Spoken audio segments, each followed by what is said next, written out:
কয়টা হলো তাহলে 6 7 13 16 20টাও 20টাই তো তৎসম উপসর্গ 20টা 21টা না। আচ্ছা তাহলে উপর মধ্যে প আছে তাই তৎসম উপসর্গ।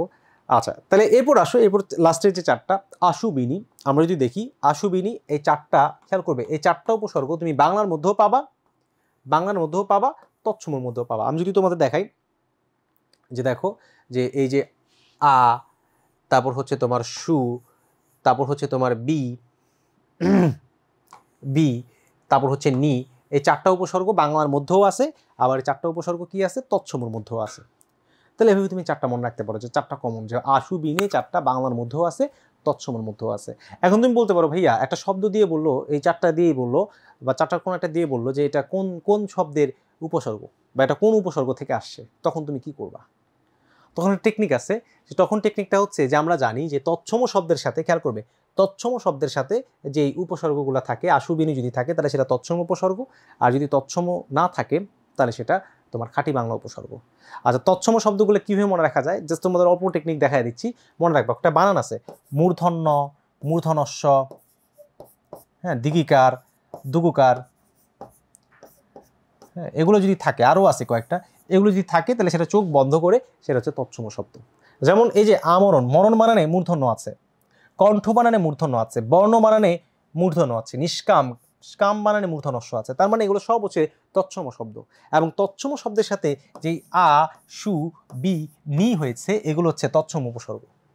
কিন্তু দেখো আমরা যদি দেখি গাছ, খবর, খবর একটা বিদেশি শব্দ, ফল, খুদ, তাহলে এগুলোর মধ্যে তোমার কি এগুলো তৎসম না। তাহলে যেহেতু এগুলো তৎসম না, আর এবং এগুলোর মধ্যে যেই আশু বিনিটা হয়েছে, এই আশু বিনিটা হচ্ছে কি খাঁটি বাংলা উপসর্গ। ঠিক আছে, এভাবে মনে রাখবা। তৎসম শব্দের আগে যদি 4টা হয় তাহলে সেটা তৎসম, আর যদি বাংলা তৎসম শব্দ আগে যদি অন্য কোনো শব্দের সাথে যদি আশু বিনি হয় তাহলে সেটা খাঁটি বাংলা উপসর্গ। এভাবে আমরা চিন্তা করতে পারি। তাই আমরা ক্লাসে এইগুলো নিয়ে আরও ডিটেলস আলোচনা করব। এবার আসো বিদেশি কিছু উপসর্গ আছে। বিদেশি উপসর্গের মধ্যে আমরা যদি দেখি সবচেয়ে বেশি আছে ফার্সি উপসর্গ। ফার্সি উপসর্গ 10টা। এই 10টা মনে রাখার একটা টেকনিক আছে, যে কি বলছে দেখো, ফার্সি দেশের বড় বলেছে ফি বছর বদনিমের দরকার কমবে না। এখানে দেখো অনেকগুলো উপসর্গ কিন্তু তুমি ধরতে পারবা। কিভাবে দেখো, আমরা যদি দেখি এই যে বর একটা ফার্সি উপসর্গ, বলেছে এর মধ্যে ব একটা উপসর্গ, ফি একটা উপসর্গ, বছর, বছরের মধ্যে যদি আমরা দেখি বছর দরকার নাই, বদ একটা উপসর্গ, নিম, এখানে নিম, নিম হচ্ছে একটা উপসর্গ, নিম, তারপর দর, তারপর কার, দর এবং কার দুটো আলাদা আলাদা উপসর্গ, হ্যাঁ, কিন্তু তুমি যদি দুটাকে একটা শব্দ হিসেবে ধরো তাহলে হিসেবে দর একটা উপসর্গ। যাই হোক, আমরা হচ্ছে যেটা দেখবো, তারপর হচ্ছে কম একটা উপসর্গ, বে একটা উপসর্গ, না একটা উপসর্গ। এইভাবে আমরা জাস্ট টেকনিক, মনে রাখার টেকনিক, এভাবে তুমি আবার উপসর্গ বের করতে যাও না। ঠিক আছে, তাহলে দেখো কয়টা পাইলাম আমরা, 1 2 3 4 5 6 7 8 9 10, 10টা কিন্তু হয়ে গেছে। দেখো এই যে বর, তারপর বলেছের মধ্যে ব, ফি, বদ, নিম, দর, কার, কমবে না, এইভাবে চিন্তা করতে পারি। তাহলে এভাবে 10টা উপসর্গ কিন্তু হয়ে গেছে। তাহলে তোমার পরীক্ষা যদি আসে যে বদনাম, বদনাম, বদমাস, তাহলে এখানে বদ, বদ কি, বদ আমরা পড়ছি ফার্সি উপসর্গ। এই যে নিম খুন, নিমরাজি, তাহলে নিম, নিম একটা ফার্সি উপসর্গ।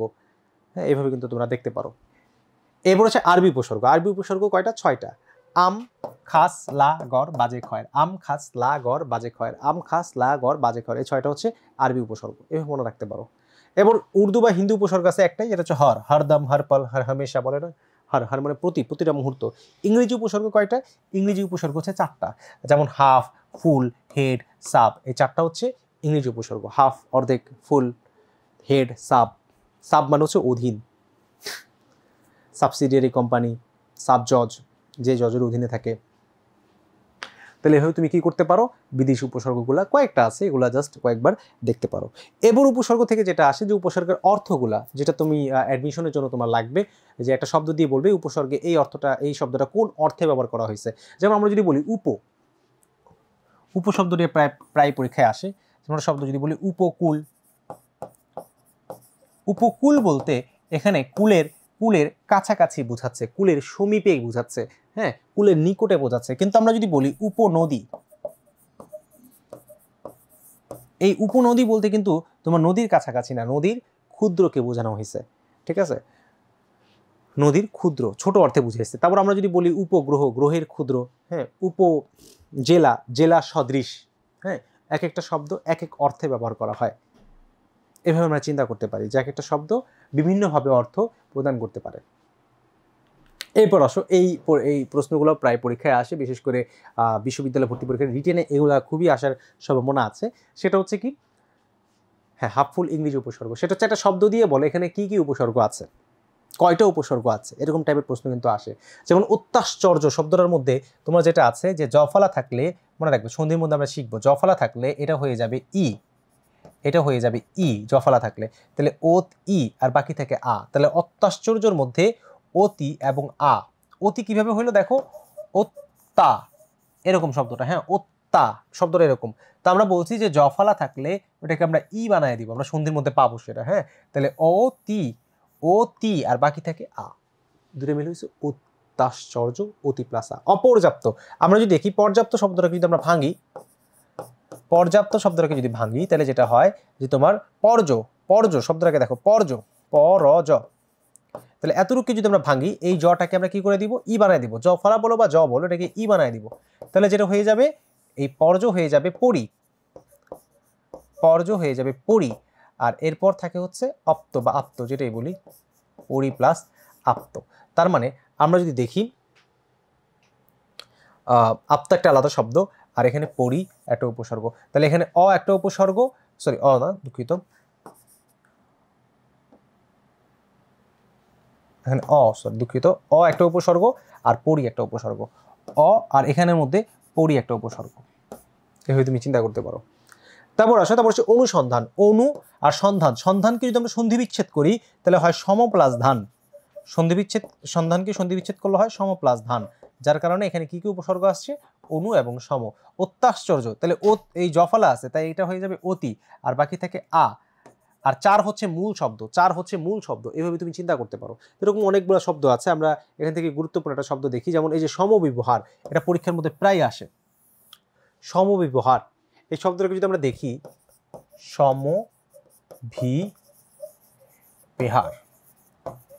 এই শব্দটার মধ্যে খেয়াল করবে হার হচ্ছে তোমার মূল শব্দ, হার হচ্ছে মূল শব্দ। তোমার এরকম একটা শব্দ দিয়ে যখন উপসর্গ আলাদা করতে বলবে, তুমি যেটা করবা, চর্য নামে শব্দ নেই, শব্দটা হচ্ছে চর্য, ব্যঞ্জন সন্ধি আছে একটা, আ প্লাস চর্য হয়ে যায় আশ্চর্য, বিশেষ নেমে সাধিত ব্যঞ্জন সন্ধি বা নিপাতনে সিদ্ধ সন্ধির মধ্যে তোমরা পাবা এই আশ্চর্য শব্দটা, ঠিক আছে।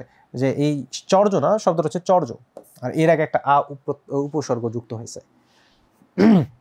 এরপর আসো, তাহলে হার হচ্ছে মূল শব্দ, এটাকে আমরা আলাদা করলাম। এরপর বাকিগুলোর মধ্যে আমরা উপসর্গ দেখার চেষ্টা করবো। তাহলে সমঅভি শব্দটাকে যদি ভাঙি তাহলে যেটা হয় সম, এরপর হচ্ছে অভি, সম অভি। এরপর বয়জফলা, জফলা থাকলে আমরা বলছি এটাকে ই বানায় দিব, তাহলে বয়জফলা হয়ে গেছে বি, আর বাকি থাকে হচ্ছে আ।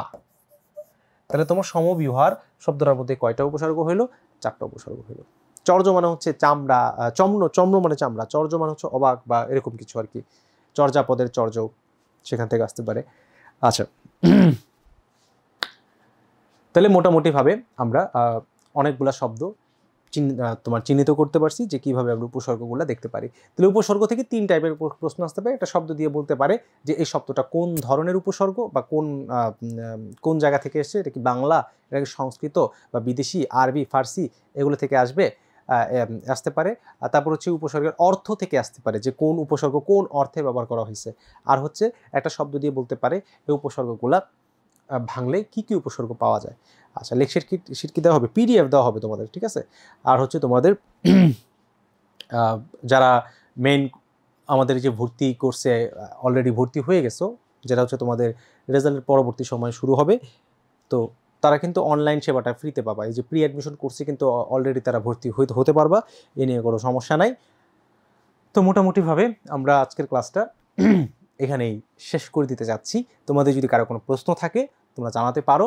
এখন থেকেই তোমরা তোমাদের যে কার্যক্রম সেটা শুরু করে দাও। এখন থেকে আস্তে আস্তে অল্প অল্প করেই কিন্তু তোমার শুরু করতে হবে, নতুবা তোমার যে পরীক্ষার পরেই তুমি যদি চিন্তা করো যে এই পরীক্ষার পরে শুরু করব, তখন কিন্তু তোমার সেটা আর সম্ভব হয়তো হবে না। এর কারণ হচ্ছে তখন হচ্ছে তোমার যে পারিপার্শ্বিক চাপ থাকবে, তোমার যে প্রিপারেশনের অবস্থা থাকবে, সেটা বুঝতে বুঝতেই তোমার 1.5 থেকে 2 মাস চলে যাবে যে আমি কিভাবে কি পড়বো, কোন টেকনিকে পড়বো, কোন টপিকগুলো পড়বো। হ্যাঁ, ভার্সিটি অ্যাডমিশনের জন্য তোমার আগে যেটা করতে হবে যে আমি কোনগুলো বেশি জোর দিয়ে পড়বো এবং কোনগুলা কম জোর দিয়ে পড়বো, এই জিনিসটাকে আইডেন্টিফাই করা। এবং সেটা কিন্তু তুমি 1-2 দিনে ঠাস করে কিন্তু বোঝা যাবে না, সেটা বুঝতেও মিনিমাম 1 থেকে 1.5 মাস লাগবে। তোমার বিগত বছরের কোশ্চেন অ্যানালাইসিস করতে হবে। যত কোশ্চেন অ্যানালাইসিস করবা তত তুমি বুঝতে পারবা যে কিভাবে তুমি সামনের দিকে এগিয়ে যাবা। ঠিক আছে? তো তোমাদের যদি কারো কোনো প্রশ্ন থাকে জানাতে পারো, আর যদি না থাকে তাহলে আমরা আমাদের ক্লাসটি এখানেই শেষ করে দেব। কারো কোনো প্রশ্ন আশা করি আর নেই। আচ্ছা, মুখস্থ পার্টের জন্য তোমরা যেটা করতে পারো, বিশেষ করে ভার্সিটি এডমিশনের জন্য কয়েকটা জিনিস তোমরা এখন থেকেই প্র্যাকটিসে রাখতে পারো। সেটা হচ্ছে তোমার সমার্থক শব্দ বা প্রতিশব্দ যেটা বলি আমরা, তারপর হচ্ছে পারিভাষিক শব্দ যেটা তোমাদের এইচএসসিতে আছে, এছাড়া হচ্ছে বাগধারা, আর হচ্ছে এক কথায় প্রকাশ। এই চারটা জিনিস। আর এর বাইরে তোমরা চাইলে বিপরীত শব্দটা চাইলে পড়তে পারো, কিন্তু চারটা জিনিস আমি আবারও বলছি, প্রতিশব্দ বা সমার্থক শব্দ যেটা হচ্ছে, পারিভাষিক শব্দ, এক কথায় প্রকাশ, আর হচ্ছে বাগধারা। এই চারটা খুব ভালোভাবে পড়তে হবে। আচ্ছা, আর রেকর্ডেড ক্লাস, হ্যাঁ তোমাদের যেই কি বলে প্রি অ্যাডমিশন ক্লাসটা হবে, যে কোর্সটা হবে, সেটা প্রত্যেকটা ক্লাস কিন্তু রেকর্ড থাকবে। তোমরা পরবর্তীতে সে রেকর্ড ক্লাসও করতে পারবে, হ্যাঁ, যারা সেই কোর্সটাতে এনরোল করবে। ওকে, সো কথা আর না বাড়িয়ে আমরা আমাদের ক্লাসটা এখানেই শেষ করে দিচ্ছি। সবাই ভালো থাকবে, সুস্থ থাকবে। আল্লাহ হাফেজ সবাইকে। এবং তোমরা তোমাদের সাফল্যে এগিয়ে যাও সেই কামনা ব্যক্ত করে আমরা আমাদের ক্লাসটা শেষ করে দিচ্ছি। আল্লাহ হাফেজ, শুভরাত্রি।